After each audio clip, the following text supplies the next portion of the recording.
Avis vascular centre మన దేశంలోనే the best varicose vein hospital. Hi hello నమస్తే, welcome back to our channel. నేను మీ వైషు. గత వీడియోలో మనం హెయిర్ గురించి, హెయిర్ థిన్నింగ్ గురించి, కలర్ గురించి, వైట్గా మారిపోతే దానికి ఉండే ప్రాబ్లం, దాన్ని ఎలా రెమెడీ చేసుకోవచ్చు అని మాట్లాడాం. దాంట్లో ఏంటంటే ఏం వాడితే అది పోతుంది అని తాత్కాలికమైన పరిష్కారం ఒకటి చెప్పారు. బట్ మాట్లాడుతూ లోపల ఉన్న మనకి ఏదైతే ప్రాబ్లం ఉందో అది పోతే తప్ప పూర్తిగా అది నయం అవ్వదని చెప్పారనమాట. మరి ఆ లోపల ఉన్న ప్రాబ్లంని ఎలా పూర్తిగా తీసేయచ్చు, ఈ విషయం గురించి మాట్లాడడానికి ఈరోజు నాతో పాటు వంటింటి వైద్యం గురించి మాట్లాడగానే ముందుగా మనకు గుర్తొచ్చే పేరు చిట్టిబొట్ల మధుసూదన శర్మ గారు అనమాట. సార్తో మాట్లాడదాం. Hello sir. హలో మా. నమస్తే. నమస్తే మా. ఎలా ఉన్నారు? బాగున్నానమ్మా, మీరు ఎలా ఉన్నారు? చాలా బాగున్నాను. సో మనం ఆల్రెడీ మాట్లాడిన వీడియోలో మీరు హెయిర్ గురించి మాట్లాడినప్పుడు తాత్కాలికమైన పరిష్కారం హెయిర్ డై నేను ఇస్తాను, దానికి ఎలాంటి ఇబ్బందులు ఉండవు, సైడ్ ఎఫెక్ట్స్ ఉండవు అని చెప్పారు. మరి తాత్కాలికంగా కాకుండా పూర్తిగా అసలు అలాంటి ప్రాబ్లమే లేకుండా పూర్తిగా వెళ్ళిపోవాలి అంటే లోపల ఉన్నది క్లియర్ అవ్వాలి అని చెప్పారు కదా, మరి ఎలా అవుతుంది సార్ అది? ఇది చాలా మంచి ప్రశ్న వేశారమ్మా. Prevention is better than cure. Yeah. సమస్య వచ్చేదానికంటే ముందే రాకుండా జాగ్రత్త పడడం చాలా చాలా మంచిదమ్మా. సరే, అవగాహన లోపంతోనూ, ఆరోగ్య స్పృహ సరిగ్గా లేకపోవడం చేతనో, తెలిసి తెలియక చేసినటువంటి తప్పుల వలనో మరి సమస్య వచ్చినప్పటికీ సమస్య నుంచి త్వరగా బయటపడడం చాలా చాలా ముఖ్యం.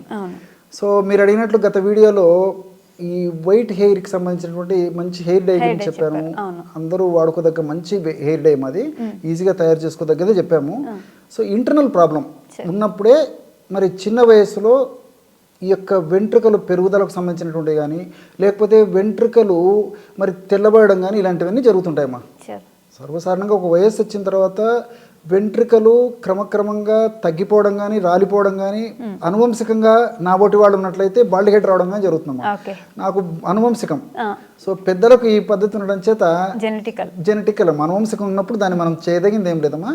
సో ఈ విషయం నాకు ముందే ఒక 10-15 సంవత్సరాల ముందే తెలిసింటే ఇంకొక 5-10 సంవత్సరాలు కొంచెం పోస్ట్ పోన్ చేసేటువంటి పరిస్థితి ఏర్పడింది. సో పుణ్యకాలం గడిచిపోయింది కాబట్టి ఈ వయసులో నేను చేయదగింది ఏం లేదమ్మా.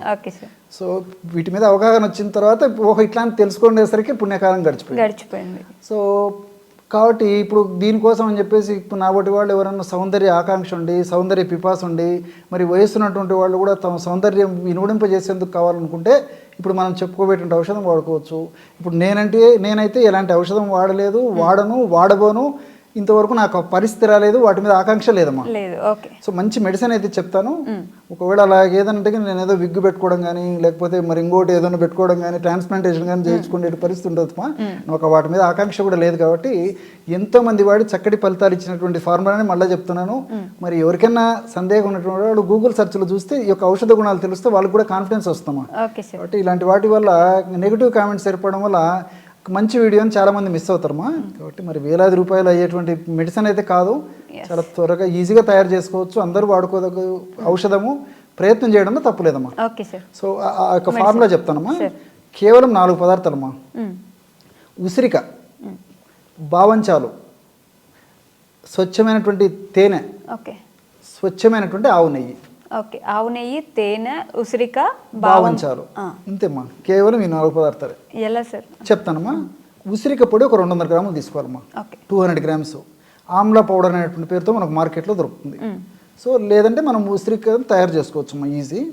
సో లేదంటే మంచి పౌడర్ కూడా మనకు మార్కెట్లో దొరుకుతుంది. ఒక ఉసిరిక పొడి 200 గ్రాములు. రెండవ పదార్థంగా బావంచాలని జస్ట్ ఒక 25 గ్రామ్స్ తీసుకోవాలమ్మా. అంటే బావంచాలను తెచ్చుకొని శుభ్రం చేసేసి మిక్సీలో వేసేస్తే ఈజీగా పౌడర్ అయిపోతుంది. 25 గ్రామ్స్ బావంచాల పొడి అందులో కలిపేసేయాలి. అందులో 100 ml స్వచ్ఛమైనటువంటి తేనె కలిపేసేయాలి. 200 ml స్వచ్ఛమైనటువంటి ఆవు నెయ్యి కలుపుకోవాలి. ఒకవేళ ఆవు నెయ్యి దొరకకపోతే స్వచ్ఛమైనటువంటి గేదె నెయ్యి కూడా కలుపుకోవచ్చు. ఆవు నెయ్యి మంచిది, లేని పక్షంలో గేదె నెయ్యిని కలుపుకోవచ్చు.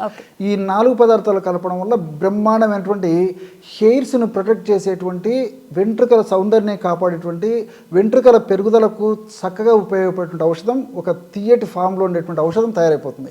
చిన్నపిల్లల నుంచి పెద్దల వరకు చాలా ఉత్సాహంగా, ఇంట్రెస్ట్గా, మరి దాని మీద కోరిక మేరకు తినేటువంటి పరిస్థితి ఉంటుందమ్మా. అలా ఉంటుంది అనమాట. అది కన్వీనియంట్గా ఉంటుంది. సో దీన్ని ఏం చేయాలంటే మా మామూలు మరీ చిన్న పిల్లలైతే ఉదాహరణకి 7 సంవత్సరాలు 8 సంవత్సరాలు 10 సంవత్సరాలు ఇలాంటి పిల్లలైతే ఒక పావు టీ స్పూన్ ఉదయం పావు టీ స్పూన్ సాయంత్రం చప్పరించేసి ఒక కప్పు పాలు తాగితే సరిపోతుందమ్మా.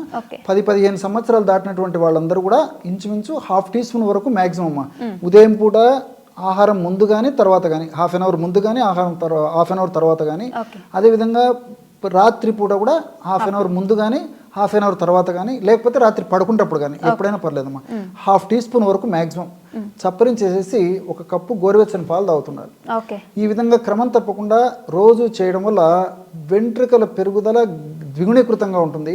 అదేవిధంగా వెంట్రుకలు చిన్న వయసులోనే మరి తెల్లబడకుండా గ్రే హెయిర్గా మారకుండా ఉంటాయి. దీంతో పాటు వెంట్రుకలకు సంబంధించినటువంటి జబ్బులు రాకుండా ఉంటాయి, డాండ్రఫ్ లాంటి సమస్యలు రాకుండా ఉంటాయి. అదేవిధంగా కొంతమందిలో దేహ తత్వాన్ని బట్టి కూడా కొంతమందికి పేలు విపరీతంగా వస్తుంటాయి. ఆ పేలు ఇలాంటి సమస్యలు రాకుండా ఉంటాయి. ఇలా మల్టిపుల్ బెనిఫిట్స్ కూడా ఈ యొక్క ఔషధం వల్ల ఉంటాయమ్మా. నేను ఇంతకుముందే వీడియోలో కూడా చెప్పడం జరిగిందమ్మా. ఈ యొక్క వెంట్రుకలు రాలడం కానీ వెంట్రుకలు గ్రే హెయిర్కి రావడం కానీ కారణాలు ఏంటంటే పోషకాహార లోపం కూడా ఒక కారణం. అదేవిధంగా లోపల ఈ యొక్క ఫ్రీ రాడికల్స్ అనేటువంటి పదార్థాలు ఎక్కువగా ఉత్పత్తి కావడం చేత ఆ యొక్క ప్రభావం చేత కూడా ఈ వెంట్రుకలు రాలడము, చిన్న వయసులోనే వెంట్రుకలు నశించిపోవడము, కోర్సుగా తయారు కావడము, బ్రిటిల్గా తయారు కావడము, అదేవిధంగా రఫ్గా తయారు కావడము ఇలాంటివన్నీ జరుగుతుంటాయమ్మా. సో మరి యాంటీ ఆక్సిడెంట్స్ లోపల ఫ్రీ రాడికల్స్ అనేటువంటి పదార్థాలు మన బాడీలో హానికారకమైన పదార్థాలు మానసిక కారణాల వల్ల కానీ తీసుకునే ఆహారం వల్ల కానీ, అదేవిధంగా మరి ఎన్విరాన్మెంటల్ ఫ్యాక్టర్స్ అంటే వాతావరణ కాలుష్యం వల్ల కానీ ఎలాగైనా మన దేహంలో మాత్రం కొన్ని చెడు పదార్థాలు తయారై ఆ యొక్క పదార్థాల ప్రభావం చేతనే చిన్న వయసులో వెంట్రుకలకు సంబంధించిన సమస్యలు వస్తున్నాయి అన్నమాట. సో ఇది బెస్ట్ యాంటీ ఆక్సిడెంట్గా పనిచేస్తుందమ్మా. ఏది ఉసిరి. దీంతో పాటు ఉసిరిలో సి విటమిన్ బ్రహ్మాండం ఉందమ్మా, మీకు ప్రత్యేకంగా చెప్పనక్కర్లేదు. సో సి విటమిన్ అనేటువంటి పదార్థాలు వాడినప్పుడు మనకు బాడీ వ్యాధి నిరోధక శక్తి పెరుగుతుంది. వ్యాధి నిరోధక శక్తి, రెసిస్టెన్స్ పవర్, ఇమ్యూనిటీ పవర్ ఎప్పుడైతే పెరుగుతుందో అప్పుడు న్యాచురల్గా చిన్న చితక సమస్యలు రాకుండా ఉంటాయి. అదేవిధంగా దాని యొక్క ప్రభావం చేత కూడా వెంట్రుకల కుదుళ్ళు కూడా దృఢంగా గట్టిగా సౌష్టంగా ఉండేదానికి అవకాశం ఉంటుందమ్మా. ఈ ఉసిరికలో ఎలాజిక్ యాసిడ్, కెఫిక్ యాసిడ్, క్యాంఫరాలు ఇలాంటి అనేక రకాలైన రసాయన పదార్థాలు కూడా వెంట్రుకలను త్వరగా తెల్లబడనేయకుండా కాపాడేటువంటి గుణాలు కూడా దీనికి ఉన్నాయమ్మా.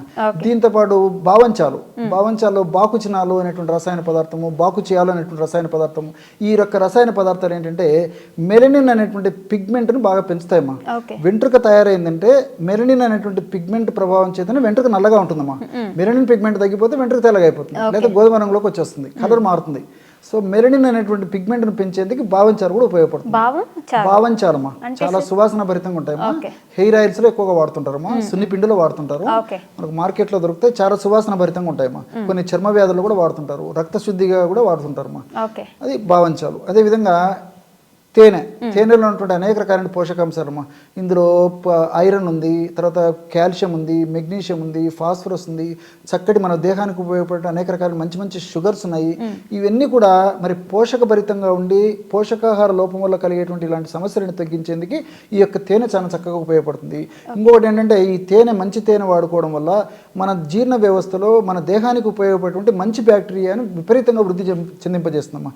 గట్ బ్యాక్టీరియా ఎప్పుడైతే బాగా వృద్ధి చెందిందో ఆ యొక్క ప్రభావం వెంట్రుకల మీద ఉండి వెంట్రుకలు కూడా నిగనిగలాడుతూ సౌందర్యవంతంగా కోమలంగా ఉండడానికి అవకాశం ఏర్పడుతూ ఉంటుందన్నమాట. అట్లే నెయ్యిలో విటమిన్ ఈ ఉంది, తర్వాత కొన్ని రకాలైనటువంటి ఈ యాసిడ్స్ కొన్ని ఉన్నాయి, అదేవిధంగా కొన్ని రకాలైన పోషక పదార్థాలు, కాల్షియము ఇలాంటివన్నీ ఉన్నాయి. సో ఇవన్నీ కూడా ప్రత్యక్షంగా పరోక్షంగా వెంట్రుకల కుదుళ్లను గట్టిపరచడమే కాకుండా వెంట్రుకలు త్వరగా మెత్తబడకుండా ఊడిపోకుండా ఉండేందుకు చాలా చక్కగా ఉపయోగపడతాయి. అదేవిధంగా వెంట్రుకలు సౌందర్యవంతంగా కోమలంగా కాంతివంతంగా నిగనిగలాడుతూ ఉండేదానికి ఉపయోగపడతాయమ్మా. సో ఇవన్నీ కూడా మల్టిపుల్గా మనం తయారు చేసి వాడుకుంటున్నాం కాబట్టి ఇవన్నీ మల్టిపుల్ బెనిఫిట్స్ ఉంటాయి, ఎలాంటి సైడ్ ఎఫెక్ట్స్ ఉండవు. దీర్ఘకాలం పాటు వాడినప్పటికీ అన్నీ మనకు మేలే జరుగుతాయి. కానీ ఇక్కడ మీరు గుర్తుంచుకోవాల్సింది ఏంటంటే షుగర్ వ్యాధి మరీ ఎక్కువ ఉన్నటువంటి వాళ్ళు కానీ, లేకపోతే ఏదైనా వెయిట్ ఎక్కువ ఉన్నటువంటి వాళ్ళు కానీ, అట్లే విధంగా కొలెస్ట్రాల్ సమస్యలు ఎక్కువ ఉన్నటువంటి వాళ్ళు, వీళ్ళు మినహాయించి మిగతా వాళ్ళందరూ కూడా ఇది వాడుకోవచ్చమ్మా. వీళ్ళు వాడుకోవాలంటే వైద్యుల సలహా అవసరం అవుతుంది. Okay sir, thank you. ఓకేమ్మా.